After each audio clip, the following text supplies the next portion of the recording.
Welcome to my new bookshelf. My wonderful husband was kind enough to install these shelves for me so I could have a bit of a backdrop. I'm planning to do a bookshelf tour of all the books in our house soon, so look forward to that. Today I'm here because I'm going to be reviewing Station 11. I've been having a hard time wanting to read and getting interested in reading, and I thought that actually reading a book about a pandemic would hold my interest better, and it actually did. I've been struggling to read until this book, was really sucked into this and finished it pretty quickly. I know I said in an early video that I would never be critical of books that I read by living authors, and I would only, review a book if I wanted to gush about it. That's not going to apply though to books that have sold 1.5 million copies. And while there's a lot to love about this book, I am critical of some aspects of it, and I'll share those with you. So today we're going to talk about the good, the bad, and the unbelievable in Station 11. So let's start with the good.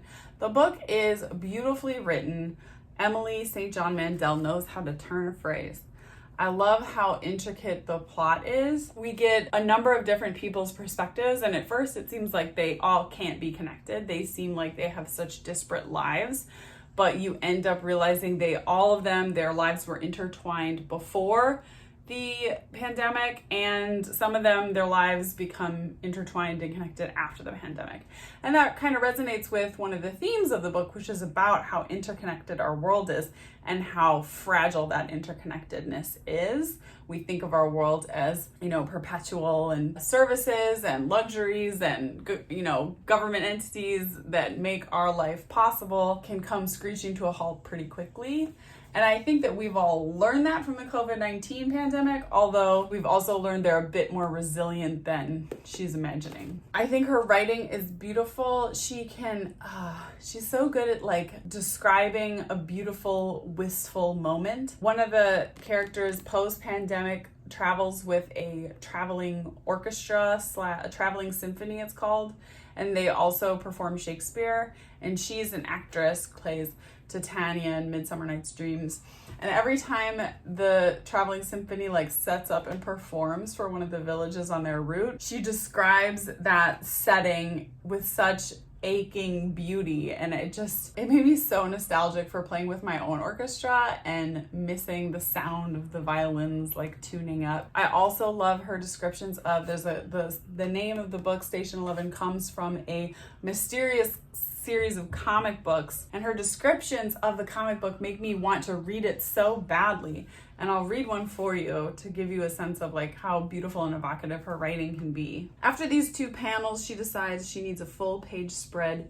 She's already painted the image, and when she closes her eyes, she can almost see it clipped to her easel at home.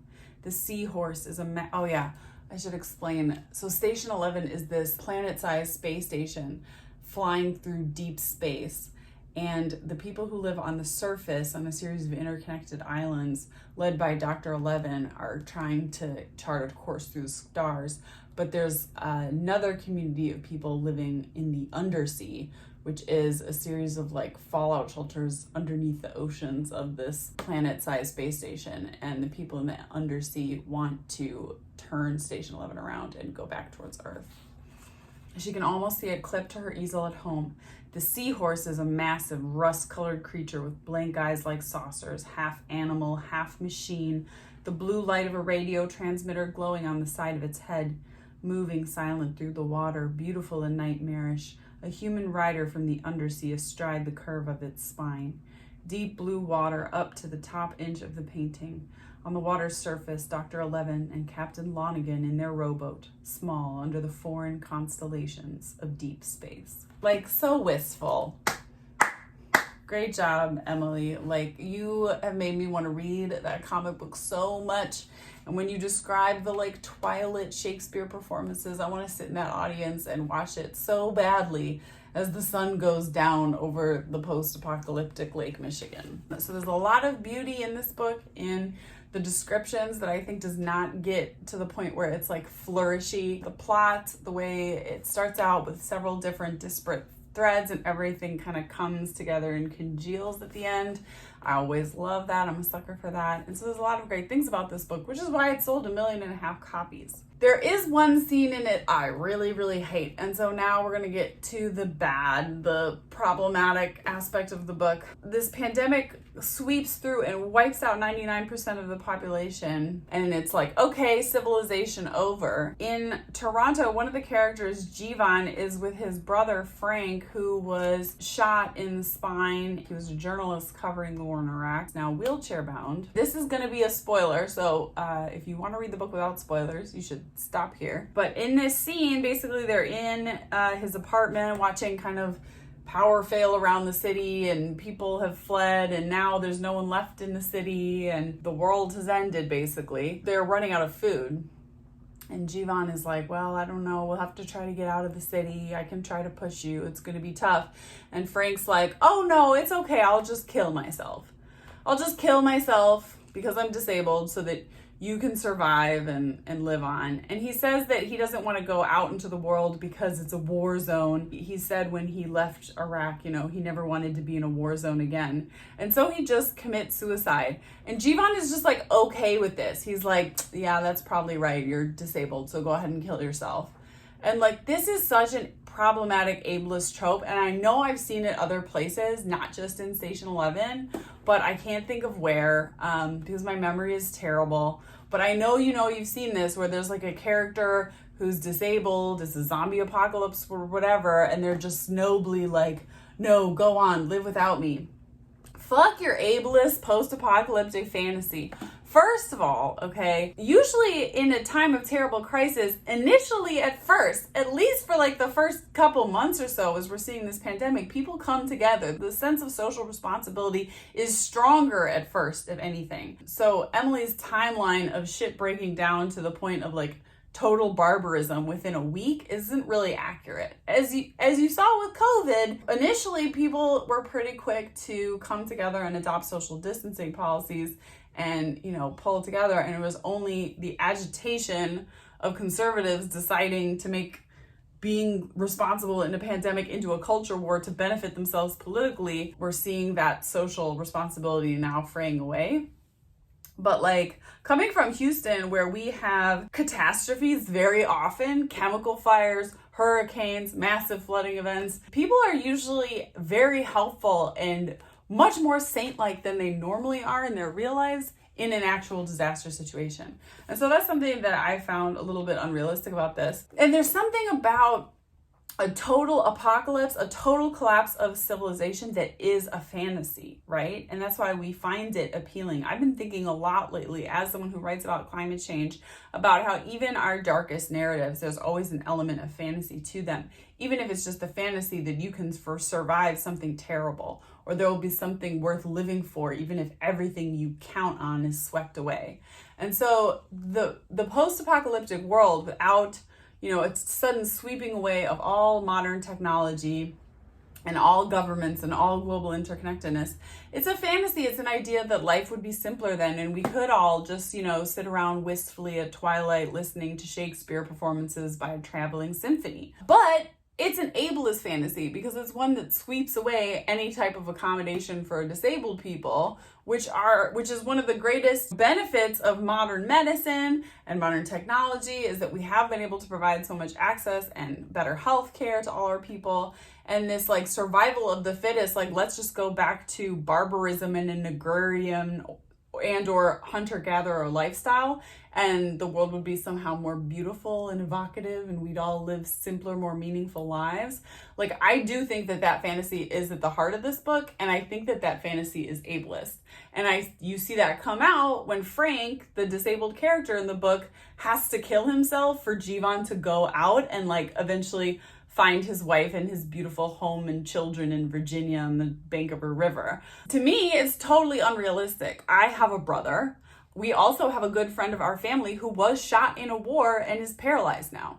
And I can put myself, therefore, in the situation of what if my brother was paralyzed and there was a disaster situation and getting him out of the city would be difficult and maybe dangerous.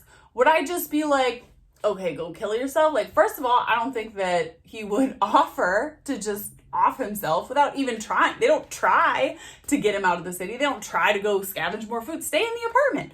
Go out and scavenge more food and bring it back for your brother. The fuck? You're just gonna let him kill himself and die? What is wrong with you? Like, disabled people still deserve to live after the apocalypse, and you should still care about your brother after the apocalypse, even though he's disabled. Like, the fact that Jivan didn't even try to feed his brother or get food for them or get him out of the city or anything, he just let him commit suicide. He literally didn't even say anything in response when Frank told him this plan. Like, and it's somehow justified because Frank, like, oh, he was in the war and he doesn't want to see war again. Why is the world a war zone? How do you even know that? You haven't left the apartment yet. So that part of the book really bothered me, and I think it's a problem with a lot of post-apocalyptic literature. I think when we rely on these tropes, that the world will very quickly and swiftly fall into barbarism after some kind of catastrophe. I don't think that's usually accurate. I think authors usually get us to like the total collapse of social norms like way too quickly, and I don't think that really reflects human nature. It shows a lack of value for disabled people's lives if you think that the noblest thing for them to do in a disaster situation is to kill themselves to make it easier for the non-disabled people. I think that's pretty fucked up. So I take issue with that, Emily, and I hope that that's something that all able-bodied authors can learn from and hopefully avoid in their writing. The last group of things I'll talk about with this book was the unbelievable aspects. So obviously when Emily wrote and published this book, we were all a lot less well-versed in the science of pandemics, but the way she's conceived of this virus doesn't seem realistic. It has a 99% death rate, and yet it spreads over the entire world and wipes out everyone in like a day.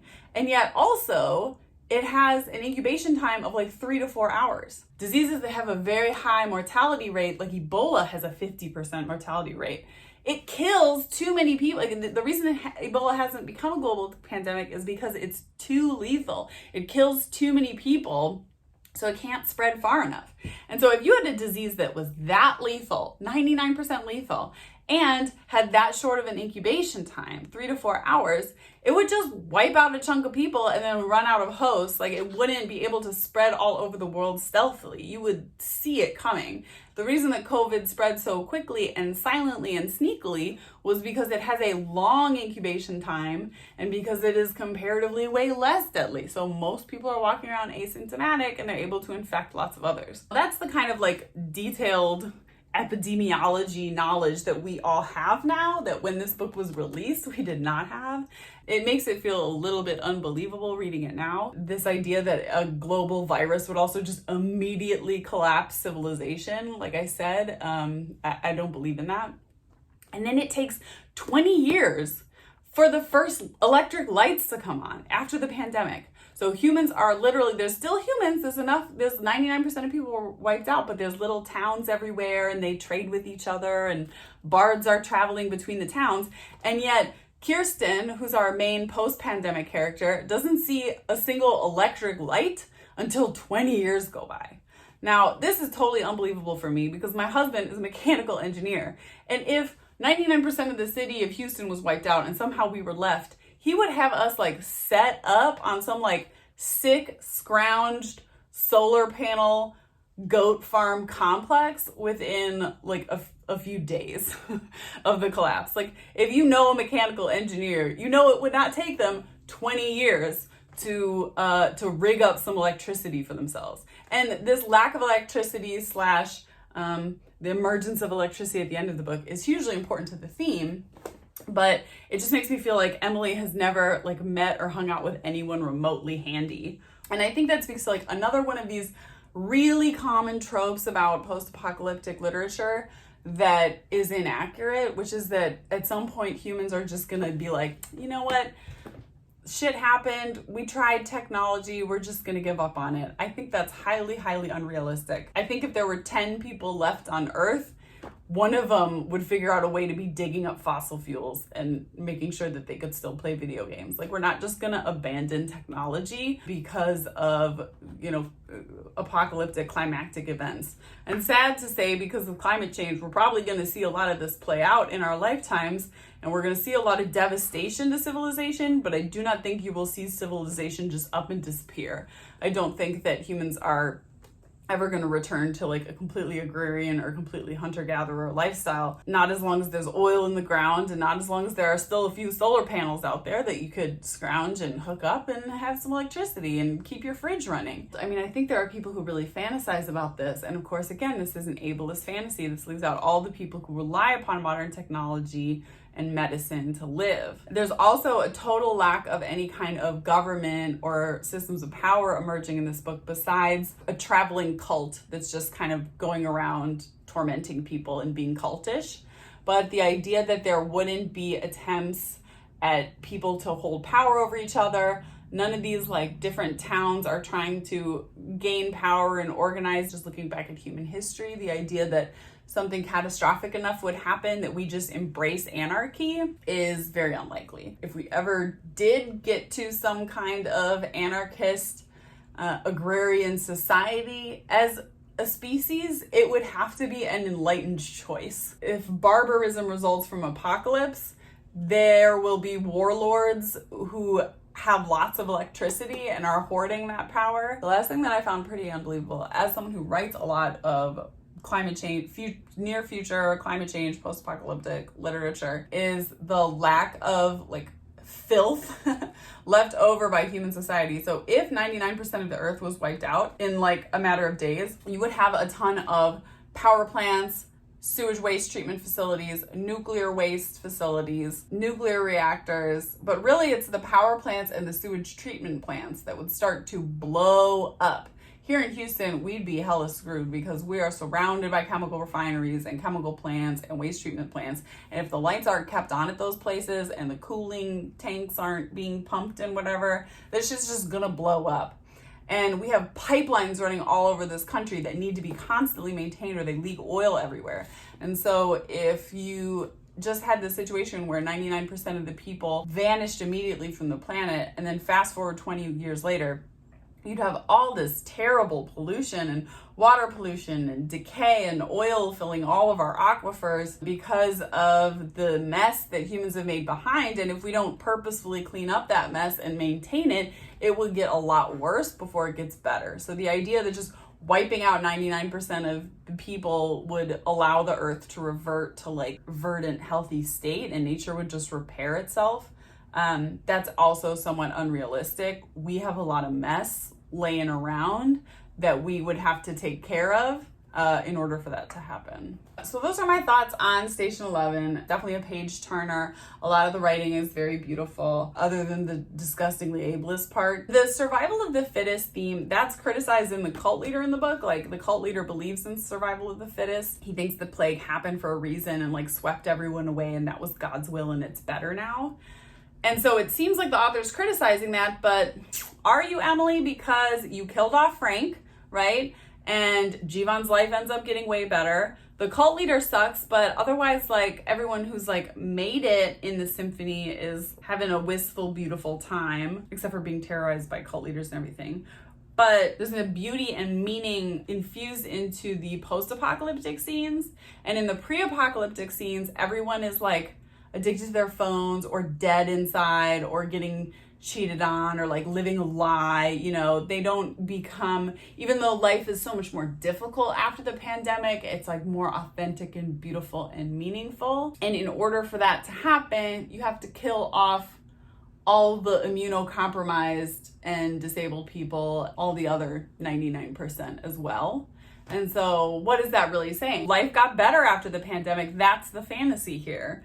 And after the pandemic, we gave up on technology and medicines and trying to help people who are disabled. And so are you really critical of the survival of the fittest trope, Emily? Like, I don't know. It's problematic. It's problematic. So it's a page turner and you'll probably really enjoy it, and most people really enjoy it, and it's sold 1.5 million copies. But I do take issue with this trope, and I think that we need to cut it out as writers of future sci-fi and dystopia and post-apocalyptic stuff. So those are my thoughts on Station 11. I think I might review a few more pandemic books and maybe then do like a pandemic book wrap up. Let me know if you'd be interested in seeing that in the comments. I'm in the middle of doing a read with me vlog about An Exploding Case of Mangoes, which is a book by an Asian American author. So it's also for Asian Readathon in May. I'm gonna have the bookcase tour soon. And yeah, so lots of cool things coming on my channel. Be sure to subscribe so you don't miss those. Buy my book. I'm gonna say that in every fucking video. Buy my book. I'll put the link in the description. Ooh, I just spit. You can buy my book and then you can tear apart my own vision for what the world might be like after catastrophic climate effects. I'll see you next time. Bye.